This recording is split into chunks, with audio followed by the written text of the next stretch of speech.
All right, ladies and gentlemen, we are back yet again. Pally Time 215. Do I have this turned up too much? Should I turn it down a bit? Yeah, there we go. That's probably better. Okay. All right, so I've been getting some requests for to basically make a video on my thoughts on Paladin spec and talent tree for the purposes of ranking in Battlegrounds. And when I heard this basically struck a nerve with me because I had watched these videos like this before, where they bring up like Premades in Warsong Gulch and the best way to grind honor. These are really good videos. You should definitely go watch these videos. But the impression that I got out of these guides of the proper team comp and the proper tactics in PvP for the purposes of ranking was that people didn't know fuck all about paladins, and there's a whole lot of nuance behind the scenes that they're not taking into account that basically really pissed me off. This was like before Classic even came out, I was looking into this stuff. It pissed me off, and I kind of always wanted to make a video on it going, okay, I don't think you guys know what the hell you're talking about, so let me try to throw some insight around whether I'm right or wrong or not. Now, personally, I do not. I'll be the first to admit I actually don't have a lot of. I want something different. Don't need Asmon Gold around here. I personally do not have a lot of experience with ranking in PvP. Like, I've done some ranking. Like, I've gotten up to like rank 10. I've been unfortunately conscripted as the only paladin online at the time into the serious ranking groups that just need a paladin. So it's not like I haven't been in the scene before. I know a lot of people who have got. I've ranked with a lot of people who have gotten Grand Marshal, and but I haven't gotten Grand Marshal myself. So everything here is going to be me talking out my ass, but at the same time, there's going to be a lot of gold indicative of me talking out my ass. There's usually a lot of gold in there, so feel free to sift through me not knowing what the fuck I'm talking about and then picking out the good bits. But just to make sure, I talked to Drakova a bit about this and ran my thoughts by him. I'm going to make sure to have Drakova do a reaction video to this one because he has far more ranking experience than I do. I think he has a lot less healing ranking experience than I do, however, because he won't be caught dead ranking, and he probably has a lot less dedicated pre-made ranking experience than I do because he's an antisocial motherfucker. Alright, so in my opinion, the number one reason why these guides over here are absolutely fucking stupid is based around the dynamics of Horde and Alliance, like how quickly we can get into our battlegrounds. So, for example, the Horde have long queue times, which means they need to put a heavy emphasis on winning just about every battleground that they get into. Not even as quickly as possible winning every battleground that they get into, but literally like taking their time, farming some HKs, and then winning it as quickly as possible, but also winning every one that they get into because they can't do a turnover rate strategy. The Alliance, on the other hand, we have such fast queues that the turnover rate strategy becomes our number one strategy. And that is precisely where these videos that talk about the ideal team comp and then the ideal tactics, and they only have like one paladin in here, basically go out the window because you're looking at more of a turnover rate composition ideally.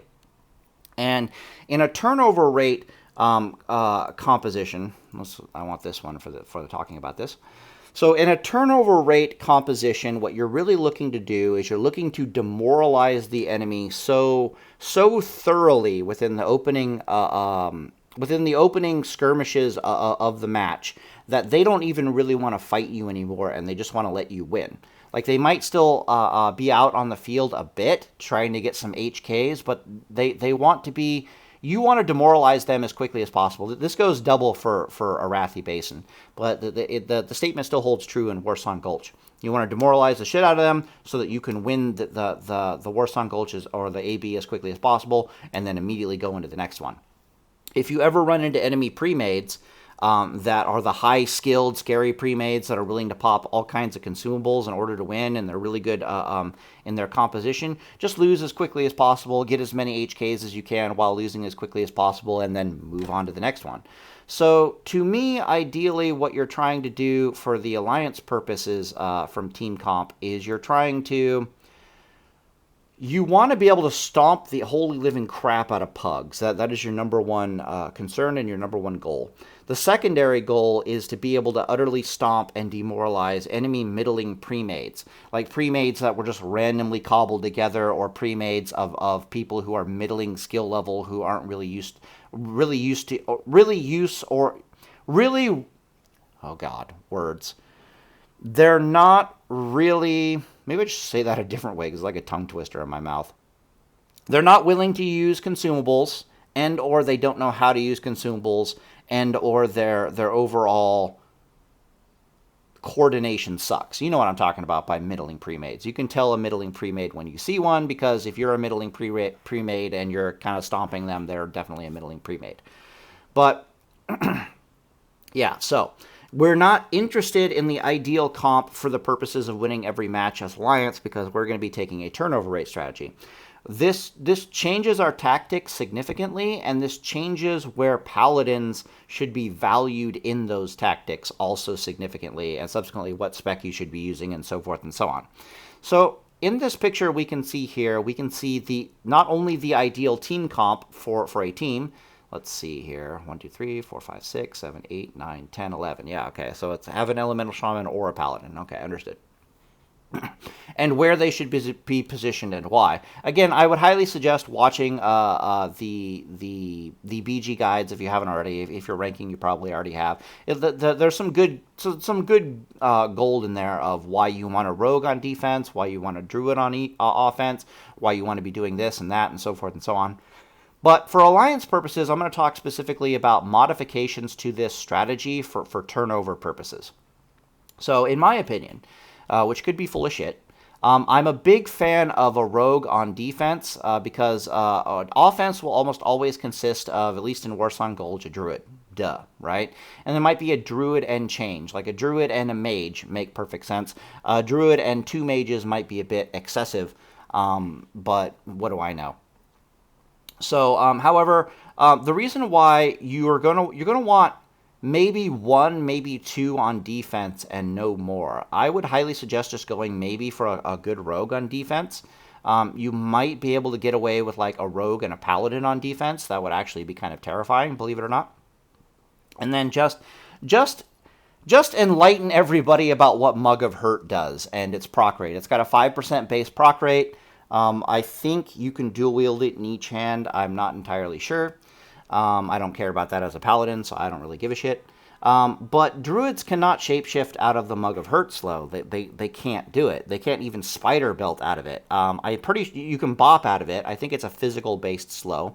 I know the bop from or the slow from Mug of Hurt is also not cleansable, which is not that big of a deal for Alliance, but whatever. The point is that a druid coming in, even a rogue that knows what Mug of Hurt is about, a single rogue can make a druid's life absolutely fucking miserable, to the point where he's just wailing on them, and there's almost nothing the rogue can really do about it, especially if there's like a paladin in support with freedom and cleanse and all that kind of stuff, and the paladin's also getting a ×2 proc rate from Mug of Hurt, and the paladin is like seal twisting on them with like justice stun and crap like that. You can't slow the rogue, you can't slow the paladin, and oh fuck, you get where we're going with this. So rogue paladin defense is very good, but personally, how would I put this? If I was dealing with an enemy Premade, if I suspected an enemy Premade, I would probably go rogue paladin defense, or maybe rogue something else defense, with the idea of Mug of Hurt in mind. Then I would put everything else on offense and basically go for the demoralization tactic. If I was facing pugs, I would just stick with a single rogue on defense with Mug of Hurt style, and I would put everything else on offense for the purposes of demoralization tactics. Okay, good. We're still streaming. Okay, so now the question becomes, of course, your offense. Offense can consist of kind of whatever you want. Like paladins and druids work really well on offense. Druids and mages work well on offense. But really, the area where demoralization is taking place is in the middle of the battlefield. Basically, if you're just stomping the holy living shit out of your opponent in the center of the battlefield, demoralization will kick in substantially, especially if they're really struggling to get any HKs out of it, right? Which is where having more than one paladin comes into play. What the hell do you mean your guide only suggests one? What shitty paladins are we talking about here? I don't understand. It suggests one paladin. Oh my god. Okay, fine. We'll get into this. Hey, Drakova, what's up? Okay, let's see here. All right, so now let's talk about specs. How many paladins you want? What type of paladins you want? Blah blah blah blah blah. So I do believe for Alliance, the ideal composition... Well, for Alliance, what you really want is you want one priest and you want two holy paladins. And then the question becomes, how many other paladins do you want? Like, where is the cap and what other type of paladins? Now, you can get by with two priests and a paladin, but the reason why you want like two holy paladins ideally is because it's almost impossible to CC priest and two holy paladins. Like, there is almost no team comp in the game that can effectively CC that, because what happens is you have to CC all three of them simultaneously in order to... If you fail to CC all three of them simultaneously, the one that's not CC'd will start cleansing and purging and the other CCs off of the other guys. So you have to CC all of them simultaneously. Then all one paladin has to do to completely counter all three of those CCs is basically to bubble and then to start cleansing and popping and getting other people off, basically.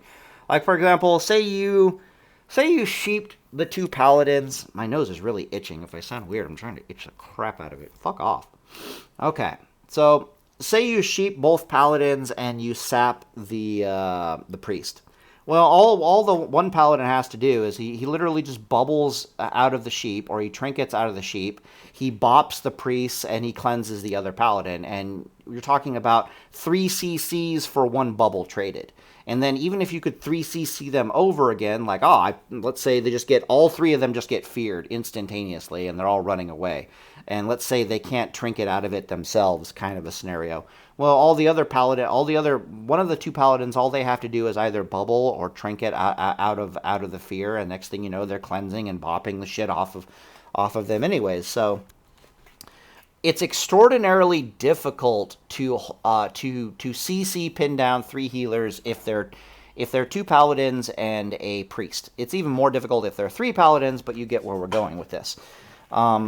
This is also the main reason why you want at least one paladin in the theoretical ideal team comp, is because it at least provides this window where you can guarantee healing is still in play, and the paladins are absolutely oppressive when it comes to negating enemy crowd control.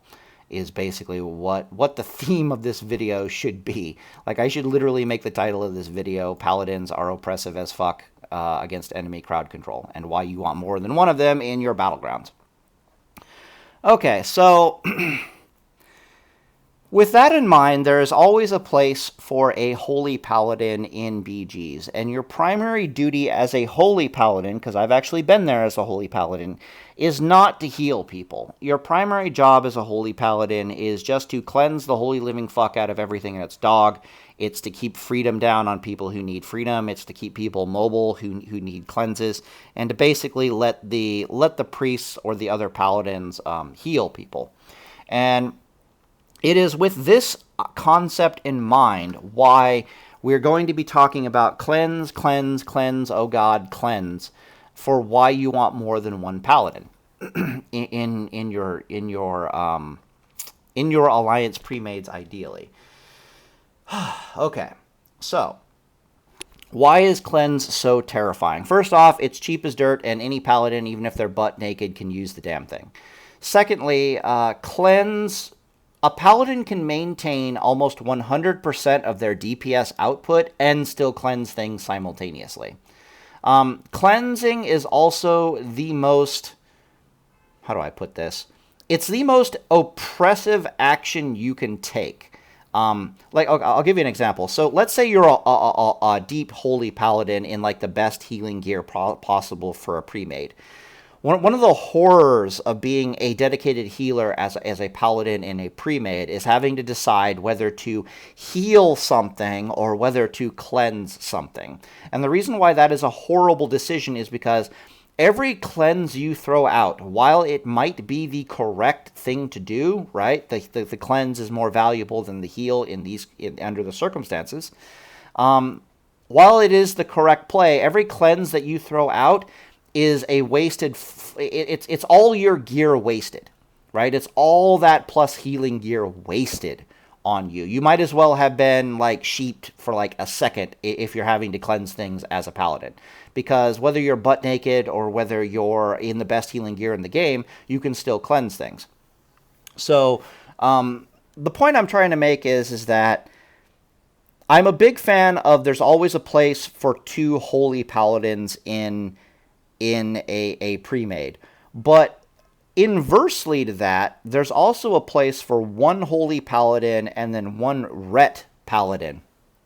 And as long as the ret paladin is consciously aware, and as long as he's actively talking to his team, that he is going to be a cleanse bot 9000. Like, he's like, hey, you know what? Holy paladin, a priest, don't fucking worry about cleansing things. I'm going to deal with cleansing. In between cleansing, I'll DPS, because that does not limit my DPS. You can get by with that composition equally as well. So you have like one healing priest, you have one healing paladin, and then you have one ret paladin. As long as that ret paladin is being very vocal about the fact that they're going to be a cleansing machine. They're going to prioritize cleanse. It's like, hey, don't waste your gear on cleanses. Do what you do best and heal. I will be the cleanse bot 9000 is basically your strategy. And what's awesome about that is you have no wasted gear in that team comp, because the ret paladin is still able to do almost 100% of their DPS, and they do some scary PvP DPS, especially from a bursting perspective, which is the type of DPS you really want in PvP. Let me make sure I'm still recording here, because that would piss me off. This is my second take on this video, by the way. Okay. So the reason why that team comp works is because you're talking about no wasted gear. The ret paladin with all their DPS gear is still able to cleanse and maintain almost full DPS, and the healers are able to heal because they don't have to cleanse, and they get to use their gear almost 100% completely. This statement starts to become oppressive as fuck, which again is what we're looking for. We're looking for oppression in these BGs so that people don't want to fight us, so that we have as fast of turn rate over as possible. When you're talking about having a priest, having two healing paladins, and then now you're starting to stack ret paladins on top of that who are like, yo, I'll cleanse things. Because that's when things start becoming truly terrifyingly oppressive for the opposing team, because now they're having to deal with, first off, they're having to deal with way too many. Okay, there's layers to this onion of oppression. Bear with me here. Holy crap. So the first layer is, we talked about how difficult it was to CC pin down 2 paladins and a priest. Now imagine trying to deal with 3 paladins and a priest, especially if the ret paladin, at this point it might even be rets, plural, right? Your 2 or more ret paladins. Your 1 to 2 or more ret paladins. So you're looking at 3 paladins now is basically what I'm saying in total. Except the DPS paladins are focusing on cleansing. Now you're not CCing the healers for fuck all almost ever, period. And even if you manage to CC both the healers, like let's say there's 2 ret paladins and there's a priest and a holy paladin, for example, even if you manage to get some CC to stick on those 2, it's very easy for the ret paladins to hear that. Like, they hear their healers are CC'd, they just pause for a second, and they become the temporary healers while the CCs wear off, which would have diminishing returns out the ass.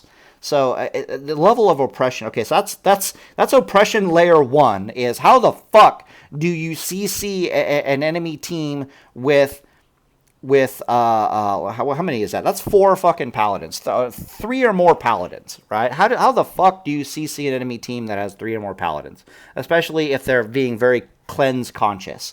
The answer is good fucking luck. Okay, so that's oppression level 1.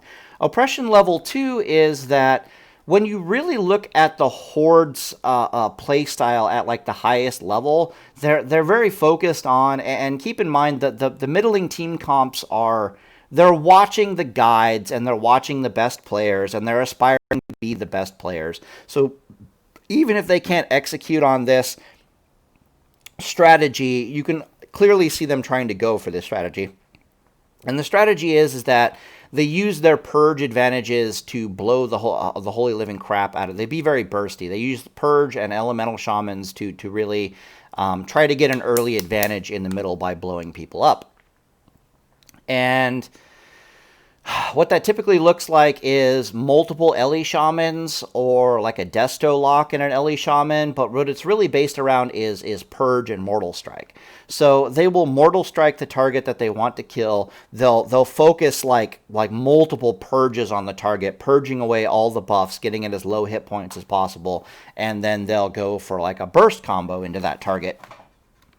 Now, the reason why multiple paladins, especially ret paladins, are so retardedly oppressive against this type of strategy is, first off, you're coming into the battleground with way more buffs than normal. So you require basically more purges than normal to get that stuff off, which ends up costing time, and it ends up giving the Alliance time to put out more pressure. The other reason why this is very oppressive... So first off, they have to throw around more purges to kill anything, if they want to, is what I'm saying. Secondly, you've taken more paladins, so there's just more buffs all over the place. So even if they were very purge conscious, you're talking about a massive power increase for your raid or your team composition as a whole, just because there's so many fucking paladin buffs to go around. Like, you got all the paladin buffs you want, and then you have more, and then some, and it's terrifying. What was the other factor I was trying to think? So the other reason why this sucks is because enemy Horde teams often try to leverage the power of the burst of elemental shamans to their advantage. And where that is dangerous for team compositions, like you look at this team composition that is being suggested here in this video, elemental shamans will have a field day against this, multiple elemental shamans will have a field day against this composition, because your front line consists of a warrior, right? Now, warriors are the best front line possible, don't get me wrong, but from a sheer damage-soaking capability, right? From a sheer, I'm going to survive bursting capabilities, they have the most hit points. And they're the most threatening. You wouldn't want a druid. But your front line consists of a warrior, which at the end of the day, elemental shamans are at their most bursty when they're bursting on something that is a thing and only a thing. However, if you're talking about having like a priest and then a holy paladin and then 2 ret paladins, if you have 2 ret paladins going in alongside that warrior, suddenly, rather than 2 elemental shamans being able to burst him for like 8,000 nature damage, you're talking about 2 elemental shamans that are only able to burst him for like 5,000 nature damage because the flanking paladins are sucking up the chain lightning damage. What's worse is that even if you manage to kill that warrior outright, like the enemy team focuses all of their attention and all of their effort on blowing up the warrior. Boom, they blowed up the F warrior, the Mortal Strike warrior. Okay, fine, the F warrior, that's hilarious. Who cares? There's 2 fucking ret paladins cleansing the world who are God help you if they're ret reckoning paladins. God help you if they're deep ret paladins with eye for an eye. Like, just God help you. You still have 2 melee classes that are all with bubble and shit that are still wading into your ass, pushing you back, buying space for the backline, blah, blah, blah, blah, blah. You get the point. They're just... It's like, okay, you took out our front line. So what? Deal with the other 2 that are on our front line. Oh, look, you can't get past them to deal with our healers. You can't deal with our healers. We keep healing the front line. You're out of burst. Get fucked. You just get rolled over is basically what I'm saying when you have multiple paladins, especially if you're talking about cleanse-conscious ret paladins, right? And that goes either for Deep Ret or for Ret Reckoning. You can go either way.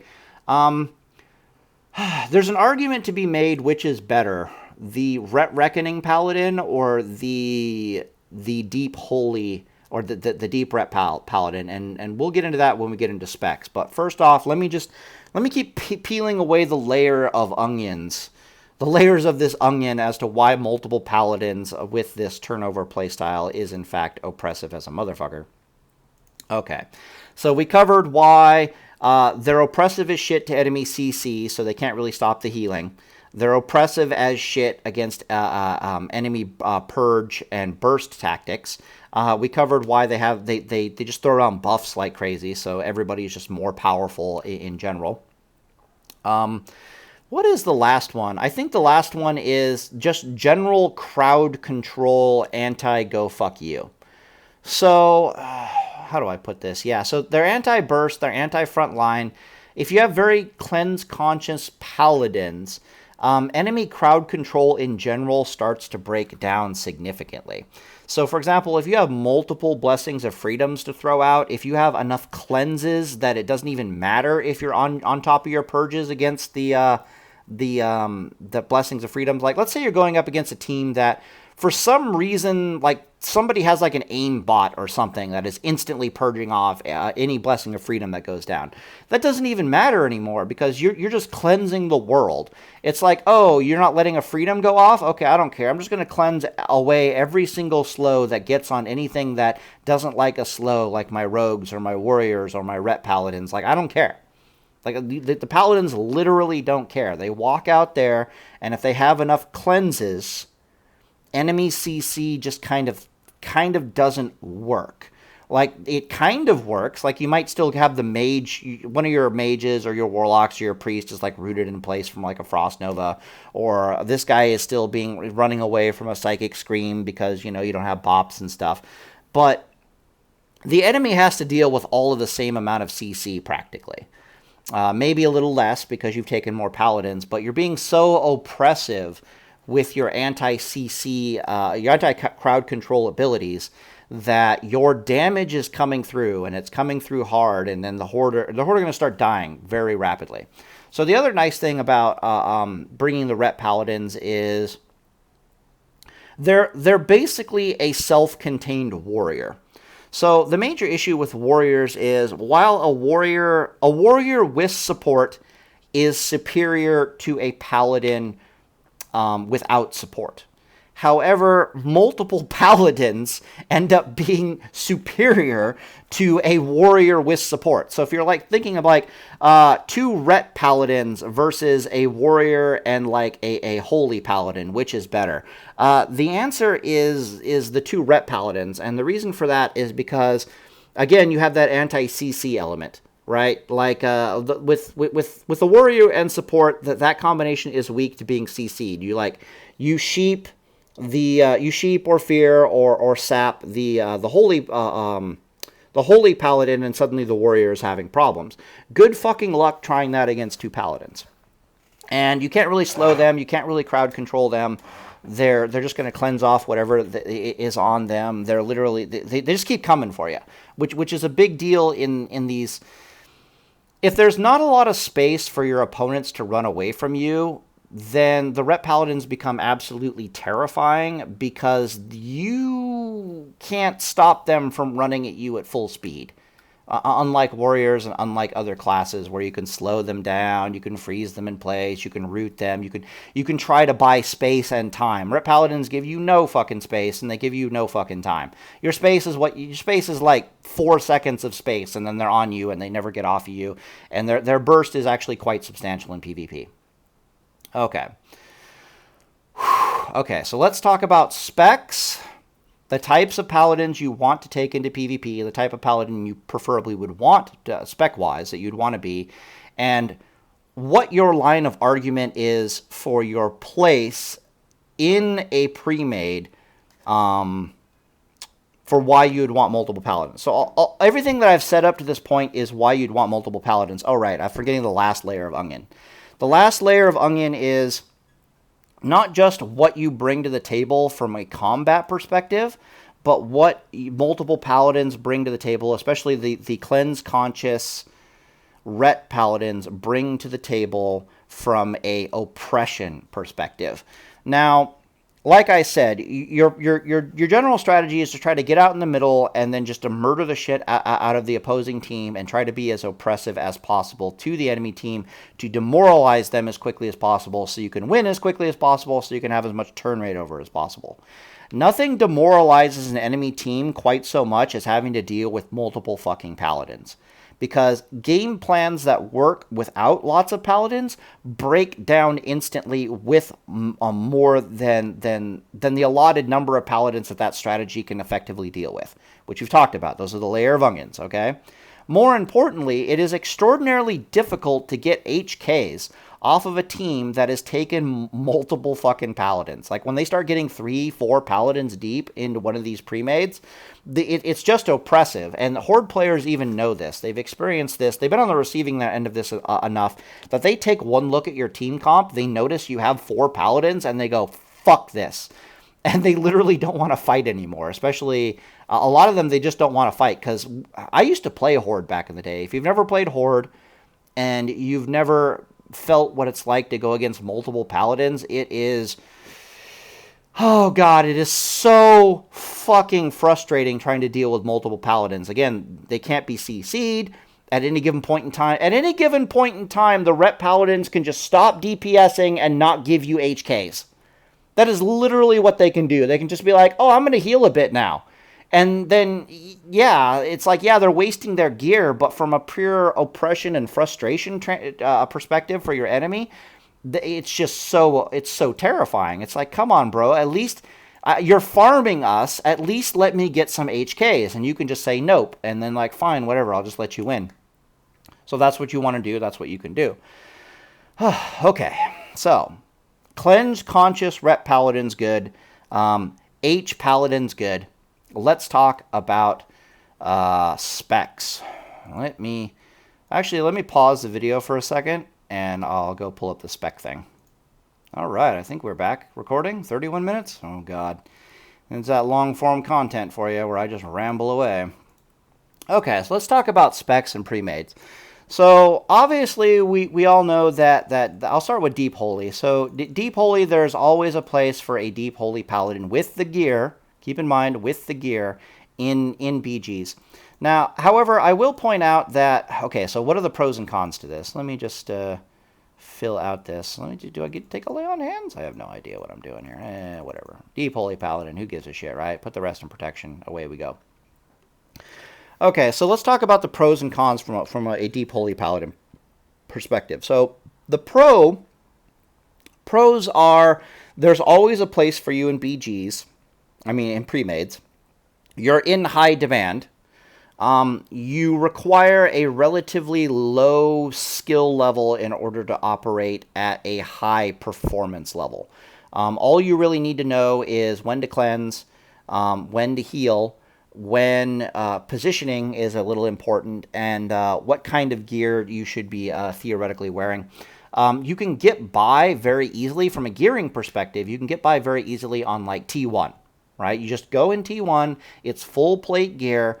Maybe mix and match some pieces to get out as much plus healing as possible from like your raid gear.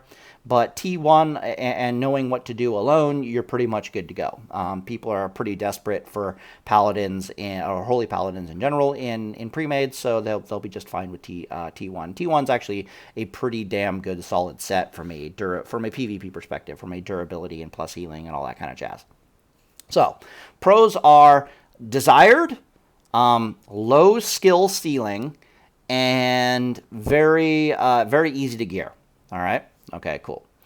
However, so one of the cons? The major con to being a holy is that can you handle the grind? Like you're like, I love healing. Let me go healing in BGs. Yeah, that's nice, but can you handle the grind? Do you love healing at like, let me think, 40 to 50 hours a week, every 7 days a week, every week, for months. Like, is that the level of healing of this incredibly mundane and simplistic play style that you enjoy? Now, that you can throw in a lot of nuance. Like, I've been healing and enjoying it in raids. There's a lot of little nuances to improve your capabilities.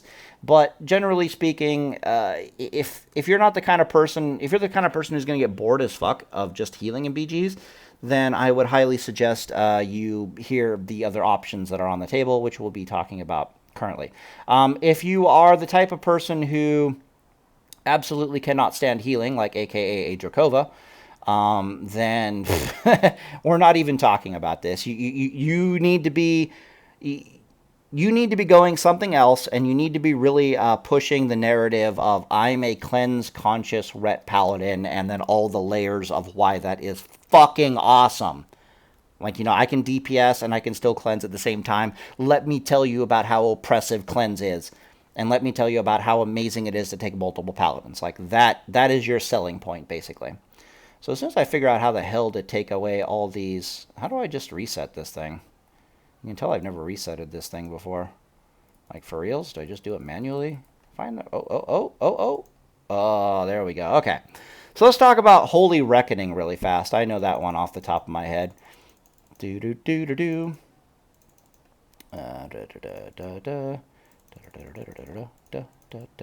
That's it? Yeah. Okay, so what do I have to say about Holy Reckoning? Holy Reckoning is not a good pre-made build. Like, don't get me wrong, she's a well-rounded, serviceable monster. She is amazing. She's the love of my life. I love Holy Reckoning. She is fucking awesome. But Holy Reckoning is in one of those weird places where you don't have the burst of Seal of Command, and subsequently you don't really have burst very well in Battlegrounds. And burst is far more valuable in Battlegrounds than it is in other forms of PvP engagement. So sustained damage you have, yes. Burst, not so much. Holy Reckoning is amazing for pugging. Like, if you're not really interested in doing premades at all and you're just going to go your own way, and you're going to just make your own way and pug and maybe premade if people are hitting you up for premades, but I'm just going to PvP on my own schedule, not with friends or anything like that, not in an organized manner, Holy Reckoning is your boy. Like, it is the way to go. And the reason why that is because a lot of times late at night or otherwise, people will be looking for a Holy Paladin to heal, right? And to be perfectly honest, Holy Reckoning does the job just as well as Deep Holy, primarily because you can always fall back on being cleanse conscious, right? So rather than healing, you're just cleansing. You're more there for cleanse and bubble and all the anti-CC than you are there for your actual healing capability. So as long as you have T1 and you have the healing gear, you can just be like, yeah, I'm holy, I can do this. You don't even have to mention that you're not deep holy. They will not care because they just need a fucking paladin. Like, all the other things you're bringing to the table are more important than the fact that you are then you don't have holy shock or holy power, and instead you have reckoning. It's also very good in BGs as a healer from a anti-rogue perspective. So, for example, when I'm healing as Holy Reckoning in premades, what the hell was that? What's up? Hello? Fuck off! I'm recording a video. Okay? No. Oh my god. So my wife just had her wisdom teeth removed, so I guess I can't tell her to shut up and fuck off at this point. 1 second, I'll pause the video. Okay, we are back. 38 minutes and going. Alright, let's see here. It's a little background information. Yeah, my wife had to go get her lower wisdom teeth removed. I was talking to her about it, and so back in the day when I was younger, they would remove wisdom teeth by like cutting into the gum line, especially if they were like deep and like sunk in, which is typically when you have to have them removed.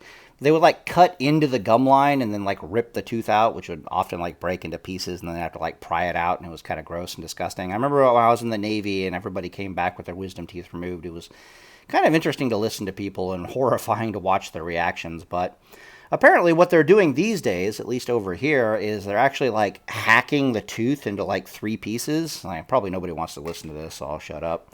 But it seems more intelligent. So they're numbing the crap out of you, and then they're literally like taking a saw and like cutting the tooth into 3 pieces and then pulling it out. So you get the tooth out, but you end up like not absolutely mauling the shit out of the gum line. So I thought that was interesting, and I'm hoping it's a superior method to the one that I've seen back in the Navy and back in the day. So we'll see. Let's see here. Anyways, what the hell was I talking about? We are recording. Okay, cool. So I think I was talking about how Holy Reckoning was a decent pug build. Like, if you're doing your solo and your own thing, that it's really good. It's also really good against rogues, because you go and you heal with a two-hander and your PvP trinket, and a rogue opens up on you, and they're stunning you, and they're CCing you, and they're attacking you, and then you basically just trinket out of it, stun them, walk behind them, hit them, blow them up, and then you just keep moving on. But this is a really good build from the perspective of you can go solo into pugs. Reckoning is amazing for pugs. This is going to be a theme.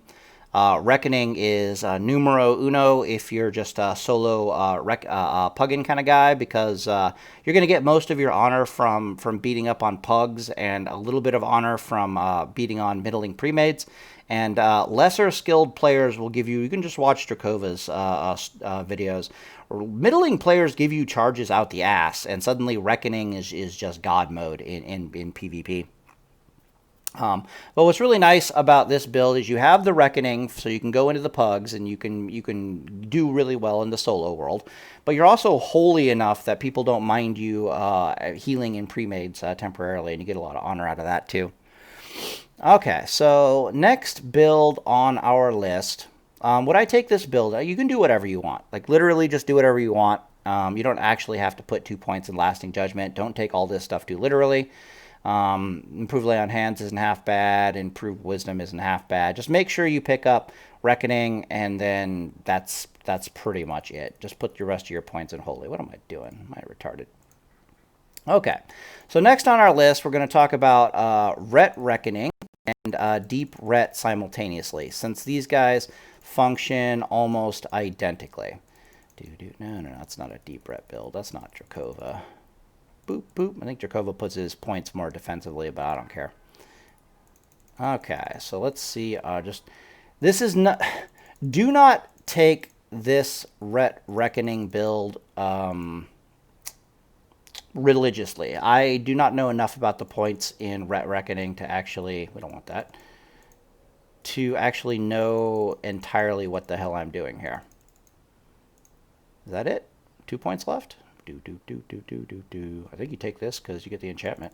Or maybe you get a point in Vindication? Ooh. I don't know. Okay. Okay, so we're going to talk about Ret Reckoning and Deep Ret in general, pros and cons. So these are builds centered around Seal of Command. Now, Seal of Command is absolutely amazing in PvP situations, because it's a lot more bursty than it is Seal of Righteousness and the Holy Paladin playstyle, which is precisely what you want in Battlegrounds. You want to kill quickly and you want to kill often. For the Ret Reckoning, you have Reckoning, which is extraordinarily good and useful for those, if you're just going solo for dealing with pugs. And it's also very oppressive in premades with pugs in general. But for the same reasons that it was good with Holy Reckoning, it also ends up being good for Ret Reckoning against people who don't know better. They'll give you lots of charges, and you'll be like twice the paladin you would be otherwise, because they're sicking pets on you, because the rogue won't stop attacking you, because there's a frickin' Fury Warrior in this pug, and for some reason he wants to go to tango, and it's like, oh, okay, I'm just going to murder you now.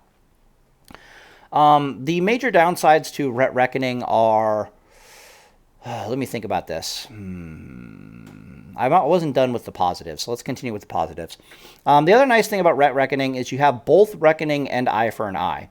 This makes you the clear #1 frontline paladin option. So if you recall when I talked about how one of the onion layers was when your warrior charges out there and he gets blown up, and how nice it is to be flanked by like two Ret-style paladins that greatly mitigate against elemental shaman burst damage and that stuff. And even if your warrior dies, you still have these fucking Ret paladins on the front line that are just absolutely doing murderous, terrible, terrible things. Ret Reckoning is the Ret Reckoning is kind of the epitome of that. And the reason for that is because they've got eye for an eye and they have fucking Reckoning, which means they are the number one paladin that you do not want to attack. Like, people who attack Reckoning Paladins and try to blow them up quickly usually die for it. Like somebody dies for that. And what's funny is it's like all your enemies have to be on the same page. Like, all your enemies have to be like, okay, that guy there, don't attack it because it might be a Reckoning Paladin. But a lot of them aren't on the same page because there's not a lot of Reckoning Paladins actually in the field. So it'll be like 4 of them get the memo where they're not going to attack that Paladin because they don't want to give it charges. But then one fucking rogue doesn't get the memo, and the next thing you know, you're just murdering the shit out of people, killing them left and right because blah, blah, blah.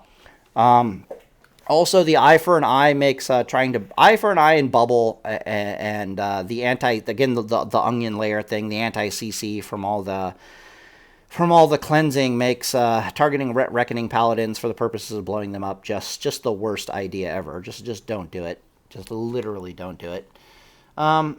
So they are Reckoning Paladins are extraordinarily useful if you already have your healing quota taken care of. They are extremely good, especially if they're being cleanse conscious. Like, your selling point as a Reckoning Paladin is that it's all the onion layers, but it's really centered around you're going to prioritize cleansing and you're going to DPS simultaneously. And you're going to be where the tank is, basically. So you're bringing all those things to the party. You're going to be telling people are going to prioritize cleanse. If you can open with a lot of mana, but if your mana starts getting low, you're going to want to go rank 1 Seal of Command and kind of forego the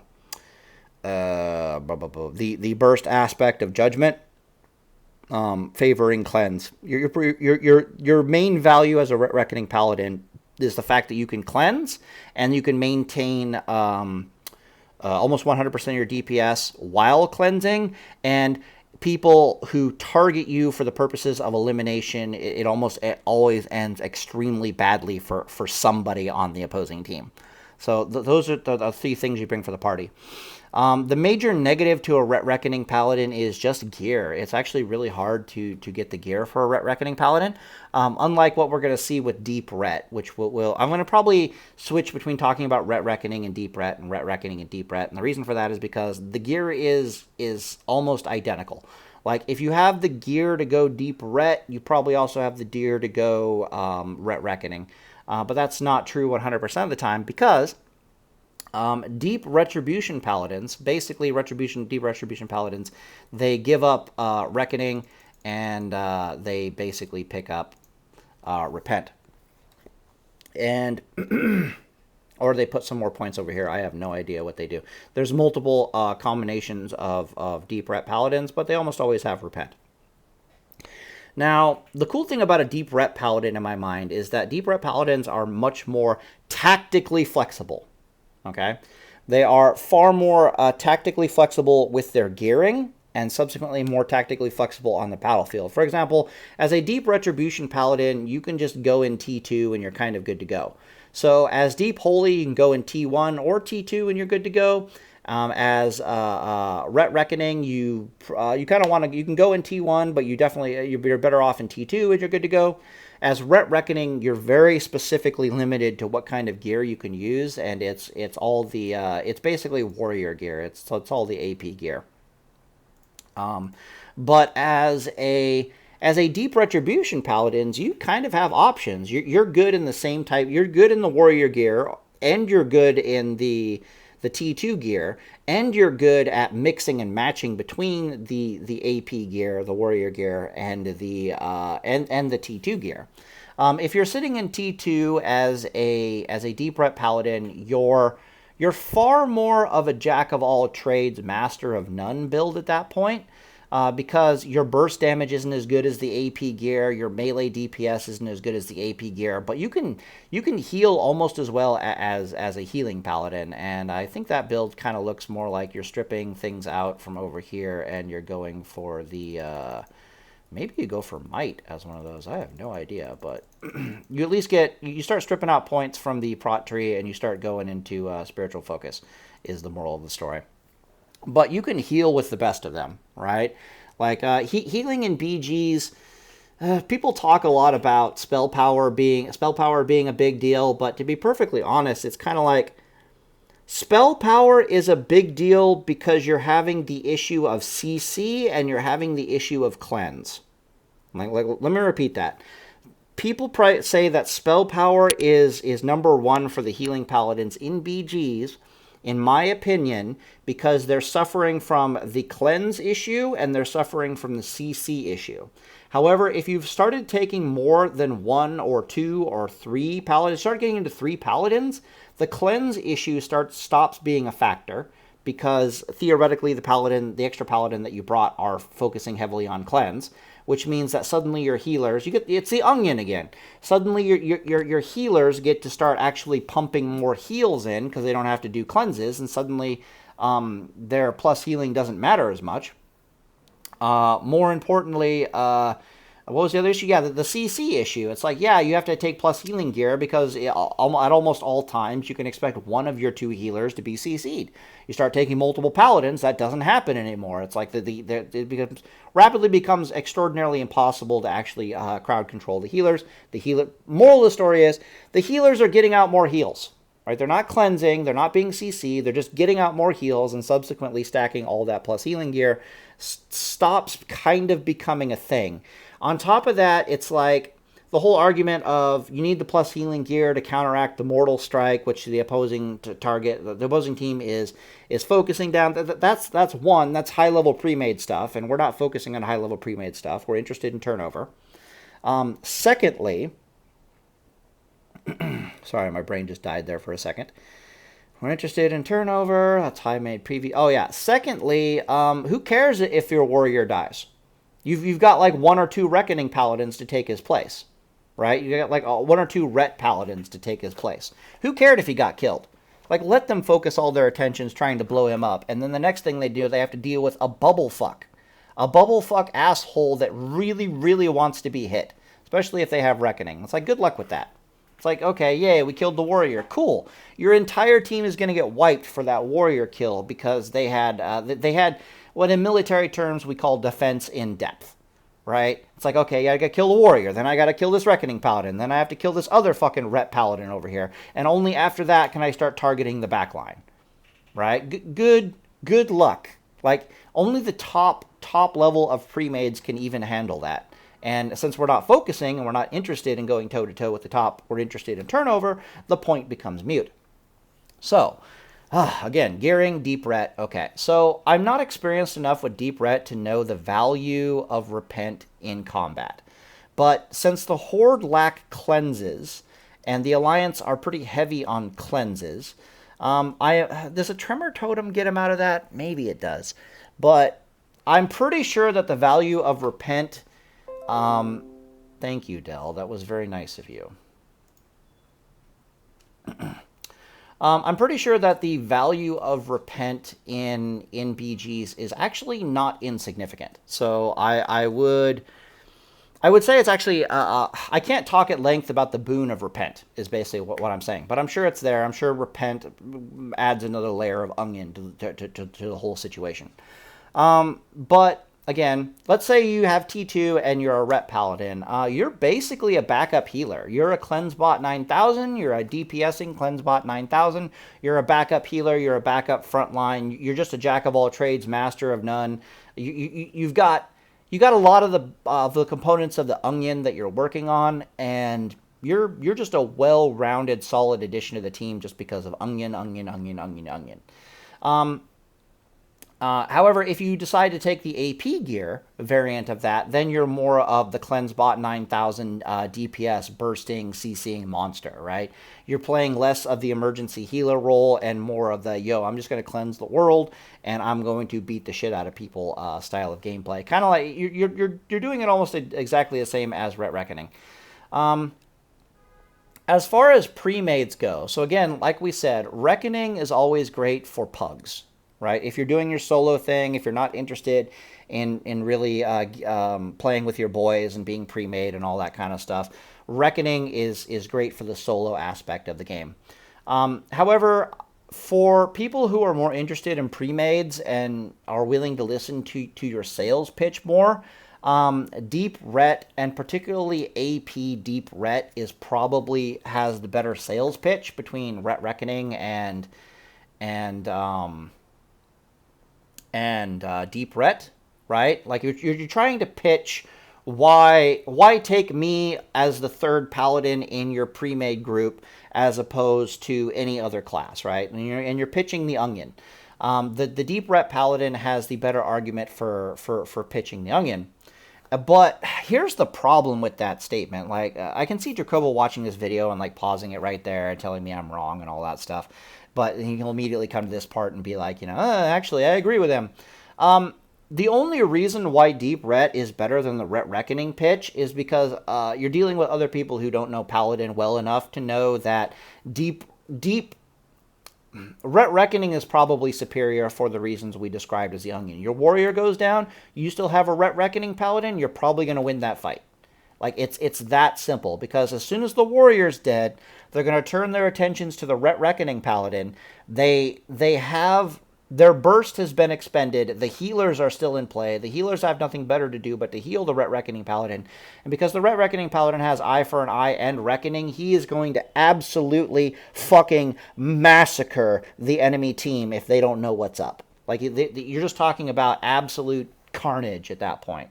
Whereas with the Deep Ret Paladin, it's kind of like, okay, they blew up your warrior, now they're targeting the Deep Ret Paladin. He'll be able to stay in there for quite some time and blah, blah, blah, but it's nothing quite as terrifying to deal with as a Ret Reckoning Paladin. So that is the layer of onion, in my opinion, where the Ret Reckoning Paladin really begins to put the screws of its superiority to the Deep Ret. However, in coordinated pre-mades, you could also make the argument that Repent is overpowered as fuck in the coordinated pre-mades. So you could kind of go either way with it. From a gearing perspective, though, the Deep Ret is better, just because theoretically you can kind of heal, and theoretically you can kind of argue the onion, and you can maintain almost full DPS while cleansing, and the onion. So the moral of the story, kind of with spec and class and tactics and all that stuff in pre-mades, is as long as you know the value of cleanse and as long as you know the value of the onion to pitch to people as to why you want more than the normal allotted amount of paladins, especially for Alliance, that you can kind of pick whatever spec to fit whatever style is your style for the purposes of ranking. So I know Drakova, he always goes, he's either Ret Reckoning because he loves that shit, or he's a Holy Reckoning for all the various reasons that we talked about.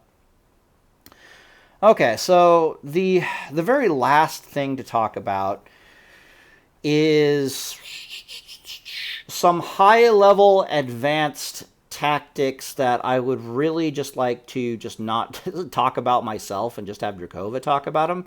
But I always like to separate. I always like to separate my advice and my suggestions between a what normal people can handle, what medium level skill people can handle, and then what high level skill people should be focusing on. So that's kind of where we're going to go with now.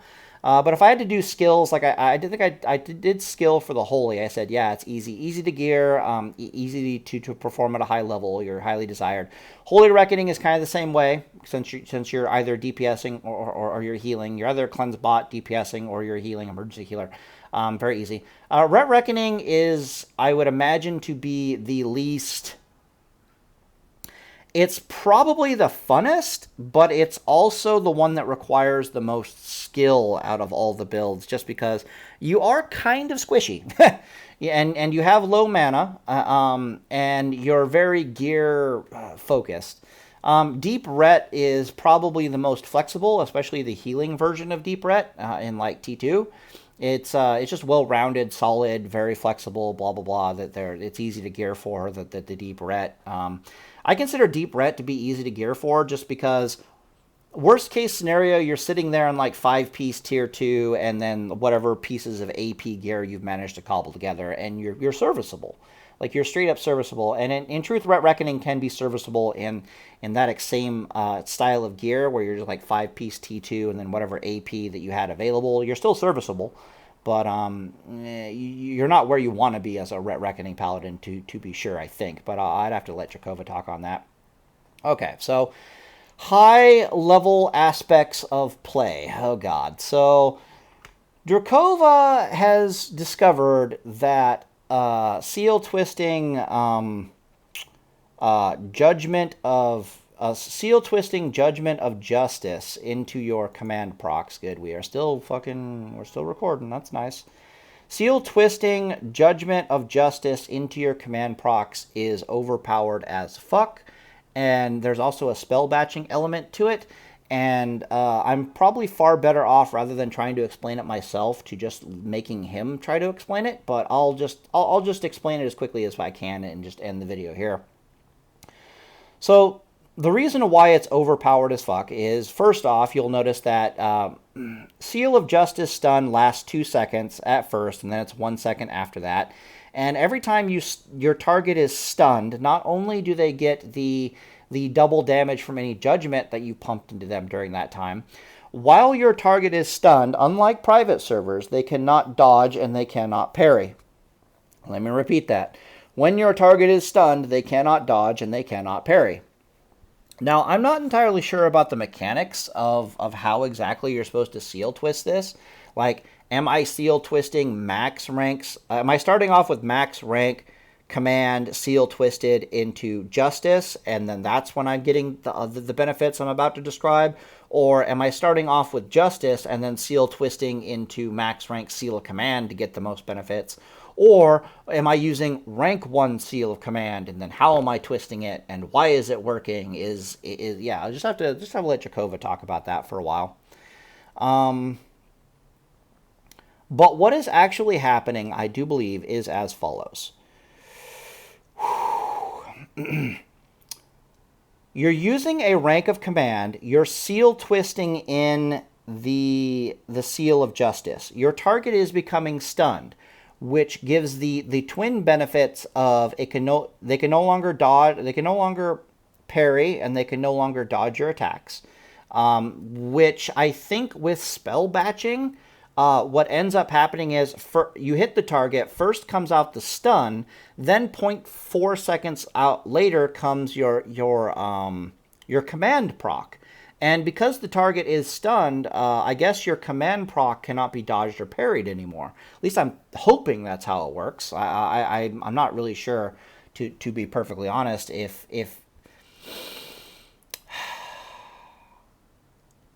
I'm not really honest in which route it takes. I know I would be fairly certain for a fact that if you started with Seal of Justice and then you twisted into a command, that is how the order of operations would work.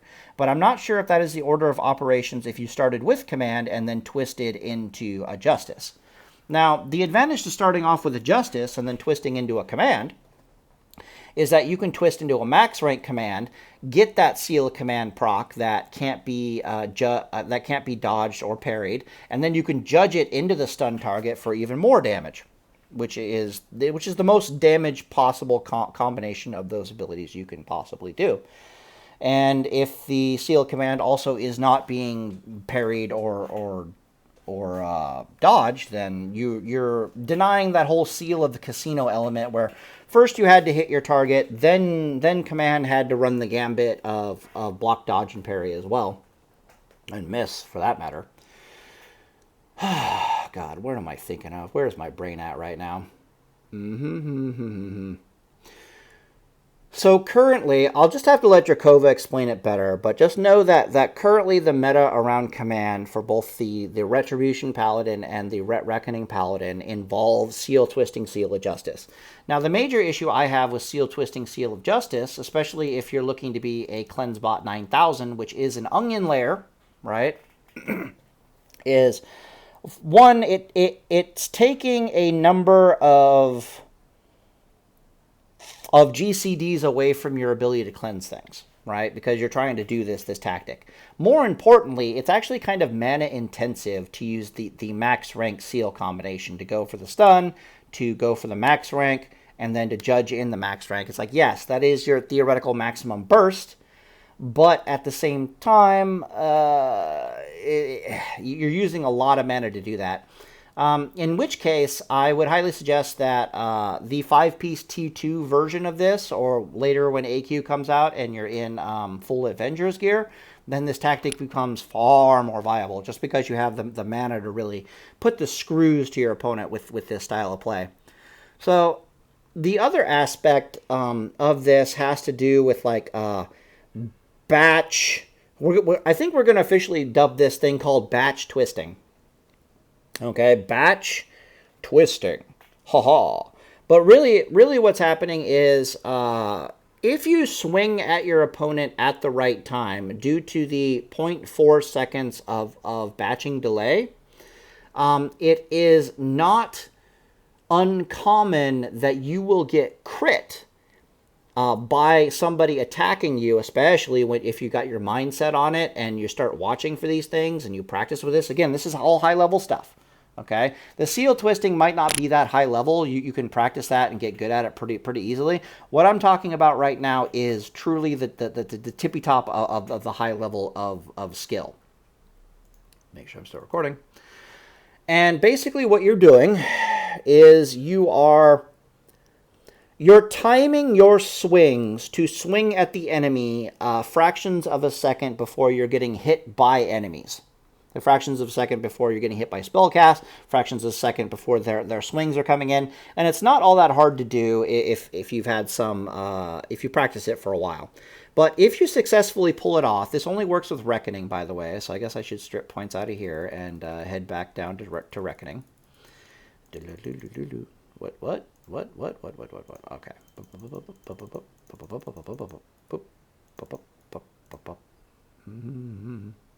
Okay. Yeah, so we're back. We have Reckoning again. So this only works with Reckoning. But literally what happens is, and this is a Reckoning command and all too often seal twisting technique. You don't need the seal twisting technique in here, but if you can do the seal twisting technique, holy fuck, it's juicy. So what is literally happening is you're timing your swing at the enemy right when they're swinging at you. Your swing is coming down. You get crit while you're still within that spell batching window. What ends up happening is your auto attack comes through. Your auto attack has a chance to proc seal a command. Let's say that it does proc seal a command. Well, then the game registers that you got crit. It instantly gives you another attack, which gets pumped into the target. And even that attack can also proc seal command, even if your first attack proc seal command. Moral of the story is, when it goes off perfectly, what you see is that the enemy got hit they got hit with 2 auto attacks and they got hit with 2 seal commands instantaneously. Like that is the visual that you're actually seeing. And the reason why that is happening is because of the batching window. The game did not register the seal command to go into its GCD before the Reckoning took place. So you hit the target, your auto attack hit, seal command went off. The game went, oh shit, there's also a Reckoning charge in here. Okay, we'll throw the Reckoning charge into that. That can also seal a command because it has not registered that the GCD is online for the seal command. This can happen up to multiple times. It's particularly devastating in a wreck bomb when you get your timing right, because you run up, you wreck bomb them for 5 auto attacks, you're almost guaranteed to get your seal command. If you timed it with a crit, then it's like 2 more attacks fly out of you at that time if command goes off, and it's just messed up. So moral of the story is, within that window within the batching window of swinging at an enemy, if you get any wreck charges, all of those attacks can also theoretically proc Seal of Command. Now, if you do this with Seal Twisting, it becomes even more terrifying because you're denying the... It becomes even more terrifying because your first auto attack comes down, it stuns the target. Then your Reckoning Charge auto attack... Your first auto attack comes down, it stuns the target, your Seal of Command then procs, your Seal of Command comes in and says, oh look, the target is stunned, therefore it can't dodge or parry. Then somewhere in the batching window you got crit, and then your Reckoning Charge is coming into play. Your Reckoning Charge comes down and says, oh look, the target's stunned, you can't dodge or parry. And then if that lands, you have a chance of getting another Seal of Command for your second Seal of Command proc, which also starts coming in and is like, oh look, you're stunned, you can't dodge or parry. So you see where we're going with this, right? From a high-level gameplay perspective, you see where we're going from this. And it's even more terrifying if you have, like, multiple opponents on you, and you're like, okay, I'm going to swing right here. And the next thing you know, you just get, like, 3 Seal of Command procs and all this kind of jazz, and things just kind of blow the fuck up. But this is a high-level tactic specifically for Reckoning, and it's pretty terrifying when you see it in play from somebody as skilled as like Drakova pulling it off, because he's gotten pretty good at pulling it off fairly consistently, especially when he starts like his brain like subconsciously is like recording the speeds of enemy attacks and shit. It's just, you just get used to it. It's just one of those skill things, but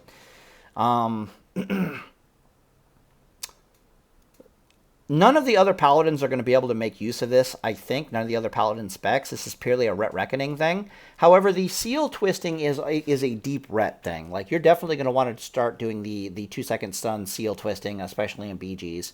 And that's also another layer of onion that you can bring to the table, because the Seal of Justice stun does not share a diminishing returns cooldown with any other stun that we know of in the game. So even though people might be upset with you that you're stunning people for 2 seconds or you're stunning people for 1 second, and it's like, hey, that's not very wise because they're on the GCD and blah blah blah. No, it's off the GCD, which means as a rep paladin able to as any paladin able to seal twist well.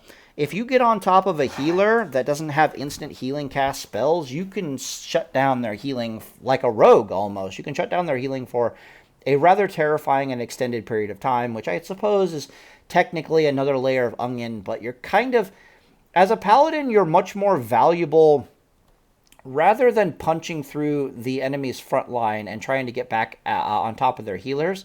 You're much more valuable staying around and near the warrior and just cleansing and bopping and freedoming and all that stuff for the reasons we talked about for anti-burst purposes and just giving your enemies multiple target issues.